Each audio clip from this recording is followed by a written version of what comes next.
It's Kevin Keatsman Uncanceled on 95.7 FM KCMO Talk Radio. Good morning, Kansas City. Welcome to Uncanceled on KCMO Talk Radio 95.7 FM. I'm Kevin Keatsman, getting the week started right, folks, with some interesting stories today. That's all I can say is I found some things that are really different and interesting. Not necessarily good. Not necessarily good, but we're going to have a bunch of topics on the broadcast today. And as always, if you'd like to join us, we'd love to have you call in and share your opinion with us.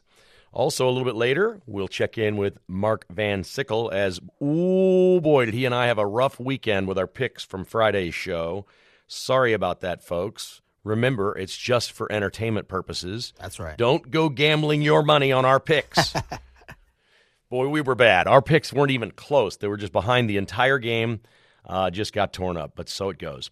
We'll start today with a follow-up on the news that Pete Mundo broke earlier today on Mundo in the Morning. If you were listening at 6 a.m. or 9 a.m., he recapped it, that the Royals are actually spending their own money in Clay County right now, funding due diligence and whatnot, working toward the possibility of getting a Clay County Sports Authority and a possible vote on the ballot in the spring that would be a half-cent sales tax that would have to be approved by voters. We both have some sources in Clay County that have shared some information with us over the last few months, I guess is probably the way to say it. And I'll just say this, they are very, very confident that the vote would pass. So when you hear about a vote going on the ballot and the Royals making plans, okay, is it Clay County, is it Overland Park, where exactly are the Royals going to go? I mean, they've done poll after poll after poll, and it says that the residents there will support taking the Royals from Jackson County and moving them into Clay and putting them in North Kansas City. Now, I'm not going to sit here and tell you I know what the Royals are doing because I don't. This thing's been protracted and drawn out and silly for the better part of 4 years now with these two teams, and the Chiefs are just dead silent. They're clearly waiting for the Royals to move, and then the Chiefs will probably say what their intentions are. And I don't know that the Chiefs even know what the Royals are doing at this point. It just seems to me that these teams should have at least a really, really, really good idea of what they want to do and then how to make that happen. My take on all of this is I love the Clay County side. I think that is the most baseball-y place I can think of. Would a ballpark succeed in Overland Park? Maybe if the residents don't stop it. There's going to be a lot of pushback from residents that live nearby 119th and Knoll. If the Royals wanted to go there, there'd be a lot of pushback from people who own homes that do not want all that traffic, the lights, and the whole thing. But I've been to a lot of ballparks in my life. I've been very fortunate in my career to travel the country and get to go to most of the really great sports venues in the United States. And the best baseball parks, the best ballparks to go to are, they're like walking neighborhoods. So if you think about Fenway, you think about Wrigley Field, these are older parks in older neighborhoods. There's tons of stuff to do around the ballpark, and it just feels like a neighborhood. This exists in North Kansas City. That's exactly what it feels like. I go to the dentist there. Dr. Bush is a great sponsor. NKC Dental, he's over on 94.9. DJ Kirby's dance party, I think he sponsors every Saturday night. So he's a great advertiser of Cumulus Media, and I go to the dentist there, and every time I go down there, it's charming, it's fun, it's quaint, it's sort of historic. It's been there a long time, and if you put the proper ballpark in there and integrate it within that community, it's going to be a special location. I mean, a really special location. I love it. Now, that's just one guy with a microphone's opinion on the fact that I love that site. I just think it feels and screams baseball to me. If you put it in Overland Park, that's very close to where I worked for 23 years, about 3 blocks away from there. And my first house that I had in Kansas City was fairly close to there. Know the neighborhood very, very well. And the ballpark would be fine, but it's like a lot of other things. It will just be plopped in a spot, and there's all the shopping and all these other things there, and the new indoor go-kart thing, and they're trying to do more entertainment. I get it. The Royals want to try to look at that site and say, we want to incorporate and do this, but I don't know that it would ever be built out and feel like a ballpark neighborhood. I think it will feel like Overland Park just plopped a ballpark down. And so there it is, right there, just sitting there. I really love the Clay County location, so I was pleased to hear Pete's reporting today that the Royals are spending money on the Clay County location right now, and we could have an initiative on the ballot, maybe in the spring, for a half-cent sales tax. It was also interesting to hear Governor Kehoe on with Pete today, who said he thought Deron McGee and the people in Jackson County were quote, keeping talks alive with the teams, is the way he described it in Jackson County. And then he later went on to say about Jackson County that the taxpayers are, quote, up to their ears in taxes, he said. I don't know how Jackson County gets something done. I guess if you put the Chiefs on the ballot by themselves, and it would actually be a lesser tax than what's in place now, it might make sense. People in Jackson County might vote for that. People in Jackson County are angry. They are angry. It is no sure thing. It sounds like a sure thing. Put the Chiefs on the ballot anywhere, and people will vote yes. It sounds like a sure thing. I don't think there's any sure things right now in Jackson County. I think the people that live there are disgusted with their property taxes. They're embarrassed by the slapshot, foolhardy leadership that they've been provided with at their county level the last few years. And right now, I don't know that they vote yes for anything. They would have polling. They're not going to go make some sort of a move and put something on the ballot unless they have polling that says, hey, this is going to pass. But we don't really have that much information on that. For the Chiefs and what they're going to do, I just can't get it out of my head that nobody renovates stadiums anymore. I'm watching the London game yesterday, very early. It was 8:30 in the morning. The Vikings and the Browns played in London. I know I'm a junkie. I'm an NFL junkie, so I'm up early. I'm watching football on a Sunday morning. Good enough. And the announcers are showing this animation, and it was really slick. And they say, this is the new Cleveland Browns stadium. Well, Cleveland, to me, is a team with a new stadium. This thing's like 20 years old is all. And we've talked about Chicago is moving out of theirs. D.C., they're moving back to D.C., the old RFK land, out of Maryland and back into the District of Columbia. And everybody's building brand new stadiums. Buffalo's got one coming online next year. Tennessee's got a brand new one. And the announcer says, as they're showing this animation of the Cleveland Browns, he says, wow, look at this thing. He said it's like the NFL owners are competing to outdo each other with new stadiums. And that's exactly right. Each one that opens up is better than the last. Jerry Jones started the trend many years ago with Jerry World down in Dallas, which is a spectacular facility, but it's just kind of gotten over the top. The stadium in Los Angeles is the gold standard, I think, right now in the NFL, but the Raiders have an unbelievable new stadium. Denver's going to build another new stadium. Theirs is only 21 years old, and they're building a new stadium, a $5-6 billion project that's getting no public funding. The Walton family said, we're just going to do this ourselves, and it basically is a development. They're going to obviously develop entertainment district and everything else, so it's not just a football stadium, and it's going to be in like their rail yard area just south of downtown Denver. Everybody is doing it. Every team in the league is doing it. I don't know how – I can't even imagine unless Clark Hunt is just cheap and does not want to spend much money that he would renovate Arrowhead Stadium again. I don't know where the revenue comes from. They have had an opportunity for 50, 55 years right there to build entertainment, build development, build whatever, and nobody's broken ground and done a thing. That hotel across the street used to be a very nice hotel, the old Adams Mark Hotel. If you folks drive by that, the windows are literally boarded up. They've been shot out or broken out or something. It looks like Florida after a hurricane. There's boards on the windows of that hotel. The Denny's is gone. It caught fire across the street. The only thing there's a gas station and a Taco Bell that work there. And that's it. I can't even imagine that they're thinking of renovating a stadium and staying right there. Now, maybe the plan is, let's get the Royals out of here. Let's drop Kauffman Stadium to the ground. Let's build a brand new stadium right there. I could maybe see that. But again, it doesn't bring you the development. It doesn't bring you the revenue year-round that it would moving to, for example, the Legends in Kansas City, Kansas. So lots of decisions to be made, but very interesting to see that the Royals are funding part of their own project right now in Clay County. I'm a big fan of that. I think that would be a great baseball location and a wonderful venue for all of Kansas City. It would guarantee at least one of the teams is staying in Missouri, and I think that would be a good thing too. And I could absolutely see where that would work, and that'd be really cool. Good stuff today on Mundo in the Morning. All right, if you'd like to join us, give us a call. Dial us up and get in on the line if you want to comment on that or anything else. A little bit later, we're getting into some strange stories here today, folks. I mean, this Fox broadcaster, Mark Sanchez, this story's unbelievable. He went out to Indianapolis to call a game for Fox, wound up getting stabbed in the hospital, and they're like arresting him in the hospital for three separate charges. We'll get into that. It's nuts.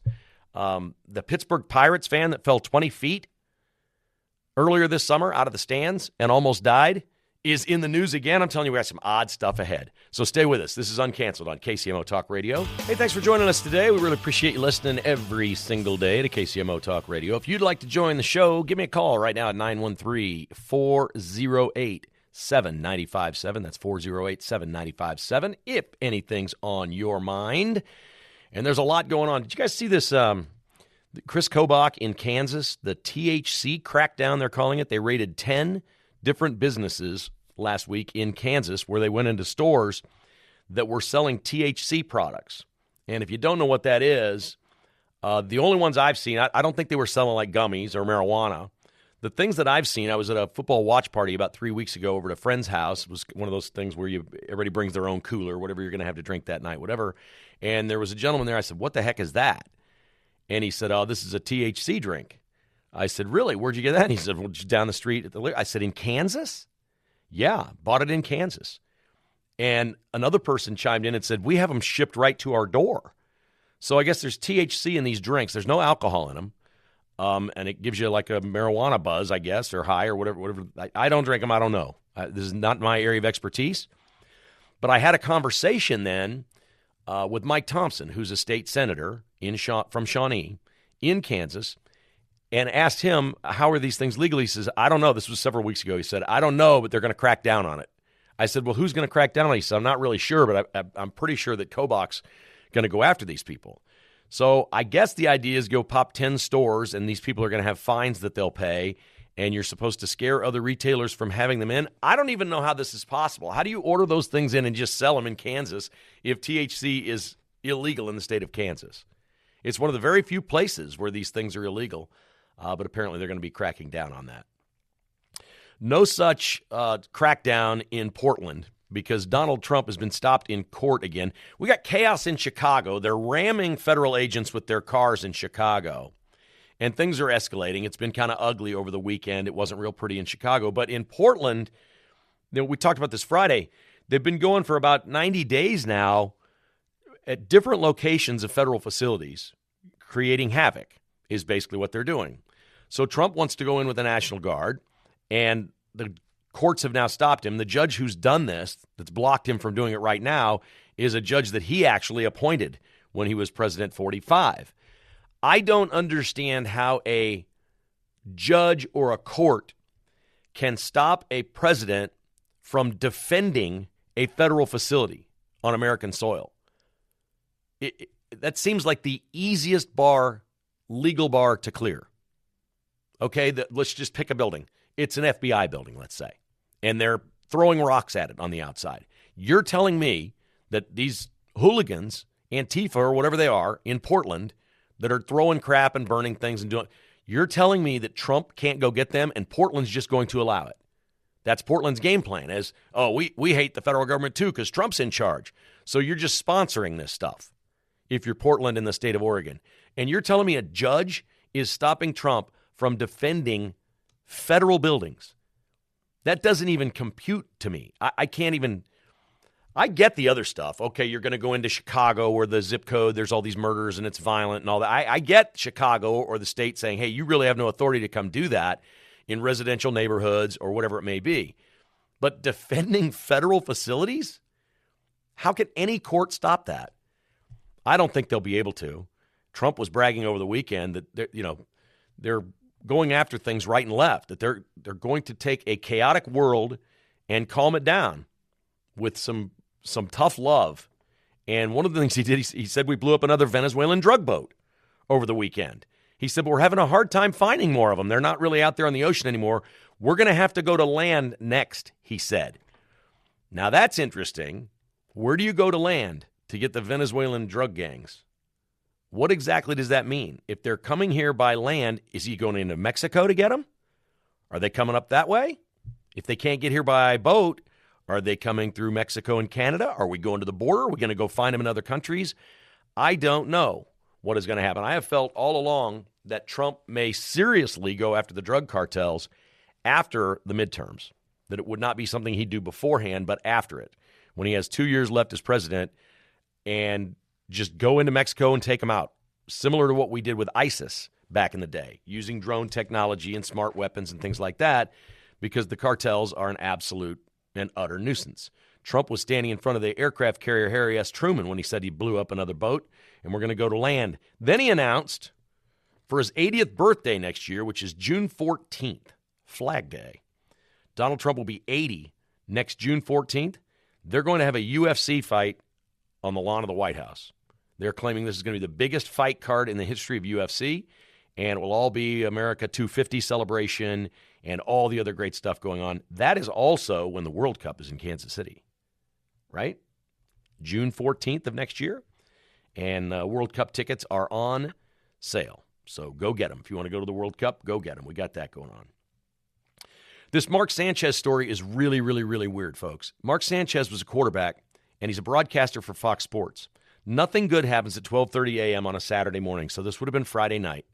He's outside a hotel near a loading dock where a man with a big box truck is showing up at a dock to gather all the used cooking oil from this hotel. And Sanchez tries to stop him and says, I've talked to the manager of the hotel. It was the weirdest story ever. Cooking oil? Mark Sanchez on a loading dock at 12:30 a.m. And it escalates. Sanchez reportedly had been drinking, or the witness says he smelled it on him. And he pushed this man around. The 69-year-old man was driving this box truck. And he's shoving him around, and the man pulls out pepper spray. You don't mess with truckers. Truckers will defend themselves now.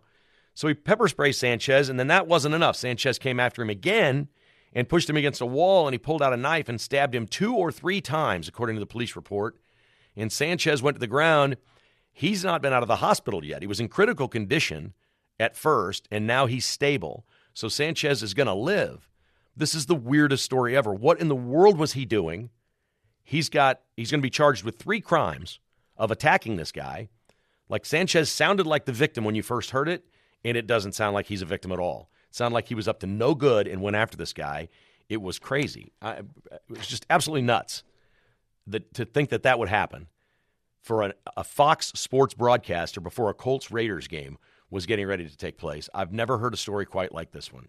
Absolutely nuts. Let's go to the phone lines. We've got a couple of nice folks ready to share their opinion with all of us. We're going to start today with Dave in Lee's Summit. Good morning, Dave. How are you today?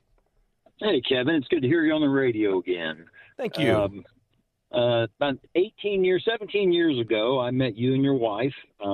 We were out at Legends, and we were at the Arthur Bryant's. We had our 2-year-old daughter with us, and you were sitting next to us, and we had chatted, and today she's 19 years old and going to Mizzou. So all right.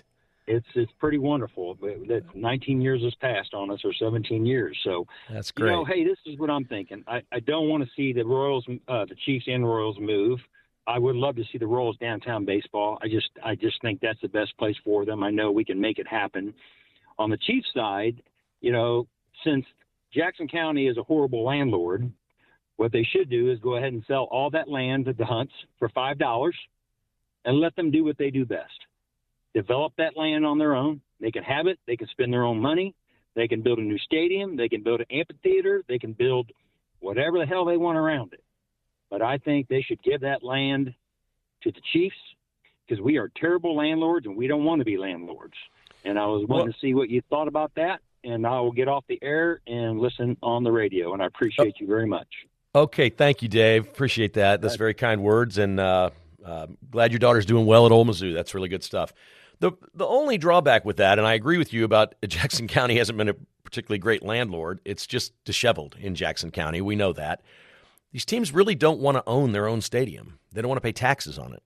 They don't want the property taxes. Like every other Jackson County resident, they don't want to pay the property taxes. They're too high. Or as the governor told Pete Mundo earlier today, taxed up to their ears, Jackson Countyans are. So I don't think the Chiefs want to own that land and be taxed on that and their building. I think they'd rather be renters. It's generally speaking the way clubs would rather do it, although it's not everywhere. I mean, the Broncos announced that they're paying for their own stadium, that they're just building it out. So they're obviously going to have to pay taxes on that. I don't know what the city of Denver is going to do to help them, but they said this is all privately funded, that there's going to be no public involvement in Colorado, and they're spending $5.6 billion on a new stadium, and theirs is only 21 years old, but they are the richest owners in the NFL. It's the Walton family has that, but the Hunt family is said to be the second wealthiest in the NFL. And I don't know. I guess it's possible if they wanted to build a new stadium right there. If the Royals were gone, they could tear down Kauffman Stadium and build a new stadium right there. I'm just going to be surprised. If the Chiefs renovate, I'm going to be surprised. I'm not saying they won't. I'm not telling you anything that I know. I'm just going to be surprised if the Chiefs are the outlier and they go against the grain of what everyone else, I mean everyone else, is doing in the NFL. And that's why I referenced that Cleveland game yesterday and what the announcer said. The NFL owners are competing to outdo each other with new stadium designs. They were right there on the broadcast. And every time you watch an NFL game with the teams getting a new stadium, they show you all these renderings and stuff. They're gorgeous. I can't believe that the Chiefs would renovate, but maybe they just love that spot. Mark is in Shawnee on KCMO Talk Radio. Hi, Mark. How are you today? Hi, Kevin. I'm doing pretty good, and I thought about what you said about Oregon, and CBS or NBC News, one of these propaganda machines, had a picture and an article about Oregon stopping Trump, and that had Gavin Newsom. What does Newsom have to do with Oregon? But he's standing between two American flags in the most majestic picture I've ever seen of Newsom, and it's this propaganda. Like he's the next guy coming, and I just get so angry when I see it. And then I think about what's going on with these people that are rebelling against ICE and this civil unrest that it's causing. And I just wish that I was another 10. I'm in good physical condition, but my back right now is in a swords because I fell in a hole. But I can tell you this, I would love to go there and have some fun with these clowns that are attacking law enforcement officials. I have the utmost respect for people in a badge in whatever capacity they are, and we've got to stop this, and it's going to require some people getting hurt, and that's just a fact. Well, I hope not. I hope they can just calm things down and get people to stop rioting or whatever they want to call it, picketing, demonstrating, activism, whatever it is that they call this. These people aren't safe. You know, they're violent. They have a tendency to throw things, break things, burn things. That's what their game is, to draw attention to whatever their cause is. And right now, the Democrats have basically been put in a position where they have to stand on the side of unrest, civil unrest. We stand with these hooligans doing all this stuff in all these places. That's who they're standing with. And Gavin Newsom's proud to go stand with them from California and say, we're with you, Antifa of Oregon. I don't know how this ends. But if it winds up just going to the Supreme Court, I'm pretty sure Trump's going to have the authority to do what he wants. Then you get really crazy people, Mark. Go ahead. It's just a stall tactic. They know that these judges, these crooked judges, are going to stop him. They know it's going to the Supreme Court. But when I see, and I heard about these last two people that actually ran their cars into people, I can't remember if they ran it into ICE vehicles, but throwing bricks and stuff at those cars, I would have another group of men in these cars behind them, and they start throwing, I'm coming out, and some people are going down and going to get arrested. It's very dangerous, and you can't handle this with kid gloves. I just think this is a huge accident. Somebody's going to get killed, and unfortunately it's going to be law enforcement, and that's what scares me. All right, Mark, thank you for the call, man. I appreciate it. I appreciate your passion as always. The flip side of this is the way the people on the left are viewing it all. They think Trump is a tyrant, that he's going to take over America. Now, this is maybe the craziest Trump derangement syndrome person of all time. Now, actually, it's not. It's the second craziest. I think Keith Olbermann's the worst, the former sportscaster and then MSNBC host. But Rob Reiner, meathead from All in the Family, the director, Rob Reiner, he just jumped the shark, man. He's totally out. He did an interview this weekend and said the United States of America only has about a year left. Democracy is gone. Trump will militarize the voting booths. Trump's going to send the military to rig the elections in November of 26 because he's going to have them posted everywhere. And apparently they're going to what? Shoot you if you want to go vote for a Democrat? What is he even thinking? Where do these people come up with this stuff?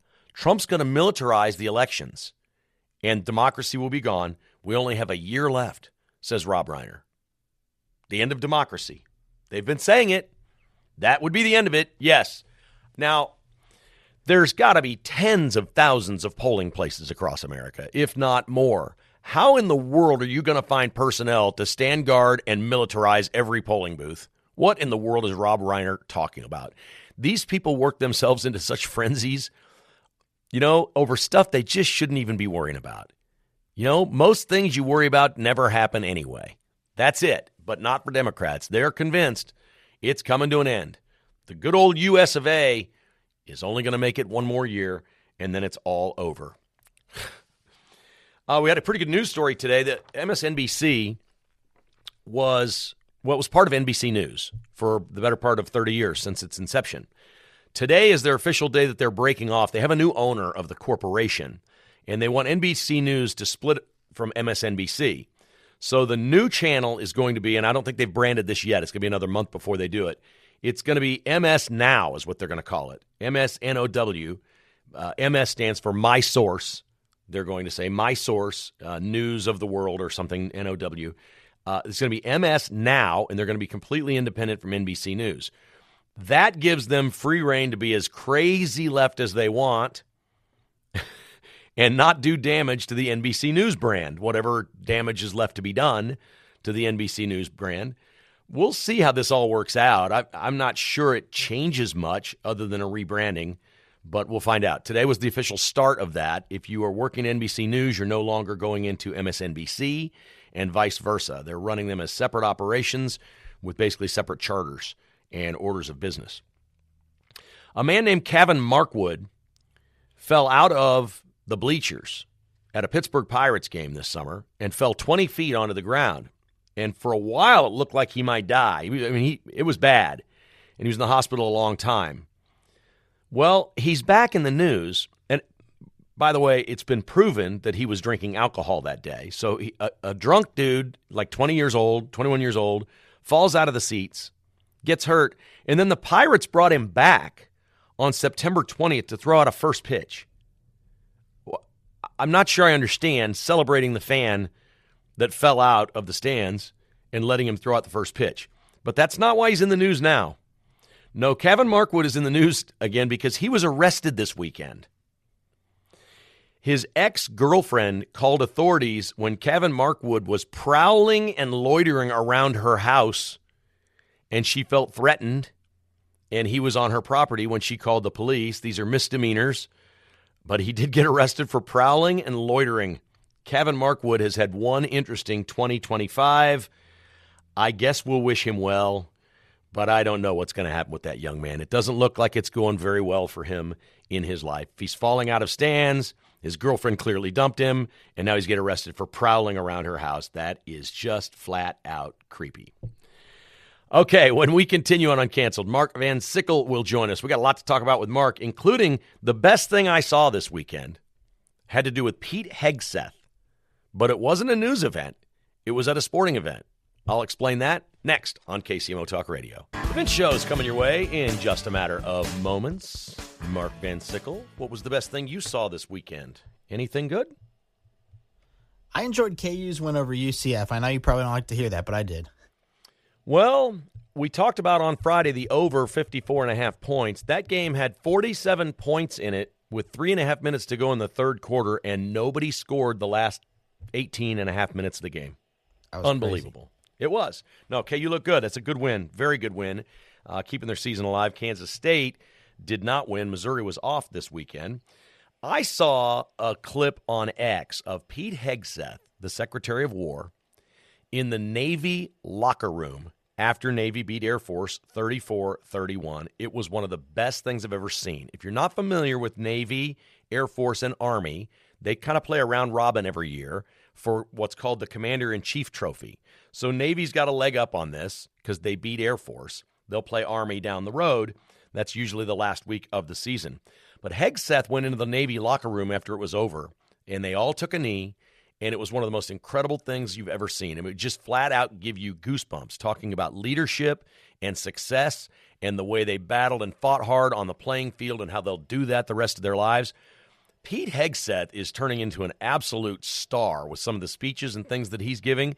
I was a little unsure, Mark, when this first happened. I thought, well, he's hired another celebrity, another broadcast. You know, Trump likes to have famous people in certain positions, but I don't know if you got a chance to see the clip or not, but Hegseth addressing those Navy football players was really cool. I'm going to have to look that up. I'm going to post it on our socials, too. There you go. It was really, really, really cool. I'll tell you what wasn't cool. A golfer this weekend named Vince Whaley. Vince Whaley was playing in the Sanderson Farms Championship, and he took his shoes and socks off and rolled his pants up, and he got down in the pond where his ball was sitting on some mud, and 20 feet away was a 6-foot-long alligator with his nose sticking out of the water, and he's turning and looking at it. I mean, like literally looking at it. The gator was looking at the golfer 20 feet away, and he hit the shot onto the green out of the water and climbed out of there. He's crazy. I don't think I could have in a million. He had his back turned to the alligator to hit a golf shot. That guy's, I mean, I either say he's crazy or he's ballsy. One or the other. Well, he put it up on the green and got it done, and I guess maybe gators don't want anything to do with humans anyway, unless it was a small human. Then this is not a small man. He's 6 feet tall, whatever. So it was pretty remarkable to watch. Monday Night Football tonight is the Chiefs and Jaguars. Jaguars are better this year. They're 3-1, a surprise team that not many people thought was going to be very good. This is no gimme. I just hear everybody keep predicting, oh, Chiefs by 7, Chiefs by 10, Chiefs whatever. This game's about a 50-50 game, isn't it, Mark? Yeah, the Jags have looked a lot better this year. Their running game has been improved, which that's a little bit tricky for the Chiefs. Their run defense isn't always great, but I think the Chiefs' offense proved last week that they can get things going, and they should win this game, but it's not going to be easy at all. See, I'm starting to rethink the Ravens win because the Ravens got drilled yesterday. They can't stop anybody. Their defense might be worse. Dallas and Baltimore just have terrible defenses. I mean, horrific defenses. I'm a little unsure about the Chiefs tonight because I was putting a lot of stock and credit into their performance against the Ravens last week. But looking back at that and watching what everybody has done to the Ravens are not good. They're not good. They can't stop anyone, and I think John Harbaugh is going to wind up getting fired. I think that's going to be one of the big stories in the NFL. So I'm a little scared about this one tonight because I don't think the Chiefs' win was that impressive now. Yeah, I get that. I just think with Worthy back, I think that just gives them that extra element. And we'll see if it works against the Jags, but, yeah, I think that they'll be all right. It'll be fun. I heard Kendall Gammon on earlier today with Pete Mundo talking about the approach to a Monday night game. It's just it throws your week off and everything else. But Monday Night Football, when I was a kid, Mark, growing up, it was the thing. I mean, it was the thing. It's become the Sunday night game. Late Sunday windows are the ones that get the big ratings now. But I love Monday Night Football, and I know players like it because they get to play in front of the rest of the league. They know everybody else in the league is watching. Back when I was growing up, it was Alan, Frank, and Dan. That was the Monday night crew that I watched when I was a kid. Well, I got into this line of work because of a man named Howard Cosell. Oh, yeah. Boy, we love to hate him in Kansas City. He was a New Yorker through and through. In those days, they had Monday Night Baseball in the summertime, and the Royals and Yankees had quite a rivalry in the 70s. And Howard Cosell was just flat out a homer. If he was calling a Royals-Yankees game, he was just flat out a homer. He loved the Yankees and hated the Royals, and you could just tell, and it just dripped with arrogance. But, man, that guy was the best. I mean, he literally invented Monday Night Football. Like, there would be not – Howard Cosell did as much for the NFL as any coach ever did. It was just a – Monday Night Football just became an absolute monster because of Howard Cosell. You had to turn him on and see what he was going to say. He was really out there, man. As weird as it sounds, I used to watch some Howard Cosell on YouTube when I was also getting into broadcasting. I just thought he was really good, so I'm backing you on that one. Definitely really, really good. So Chiefs and Jags on Monday Night Football tonight. I'll go ahead. I mean, we're just going to jump on the bandwagon. Everybody's going to pick the Chiefs to win. We're just going to do that. Listen, this is a Mahomes game, all right, because a couple times this year the Chiefs have gotten bogged down offensively and not been able to make plays when they need to, and it's been Mahomes scrambling that has kind of kept the offense alive. This offense needs to function without him scrambling so much. I don't mind if they have a couple running plays or do things with Mahomes like that, but this is a Mahomes night. This is go out on the road, make some throws. We've been hearing about all these deep passes they're hitting in practice, and that's the new offense. Tonight's the night. I'm ready to see it. Worthy's another week in on the roster, and I'm with you. I think he can make a big difference, but it's going to take some big downfield passes tonight. Yeah, I think they can connect on a couple of those, and I think Thornton can still play a part. He only had one catch last week, but I think he can still be involved when they draw up some plays for him as well. Man, he's a really good player for the Patriots to have just let go. Mm-hmm. And he's fitting in really nice in Kansas City. So we'll see what that looks like. And I'll go did you go 27-20 earlier today? Is that what I heard? I had 27-20. You had 27-20? Yep. I'm going to take a weird score. I got a 22 on the board or something like 26-22, 27-22. Let's go like that. I don't know whether it'll be a 2-point conversion or a missed kick or something that was going to lead to a funky score. Let's go 27-22. It makes sense. There's always some weird kick or something. Every time I saw this stat, every time the Chiefs have played the Jaguars, I think they've played 7 times. Every single time it's gone under. Really? They've never played an over. They've never played an over. These are always mutt kind of games. You know what I mean? Mm-hmm. Yeah. I think the Chiefs beat them 22-17 at one point, so I think that 22 number does stick. There you go. Okay. Well, we need to clean this one up tonight. I don't want an ugly game. I want to see a Ferrari of an offense tonight. Let's go get it. Let's go. All right, the Vince Show's coming up next. Thanks so much for listening to Uncanceled. You're on KCMO Talk Radio.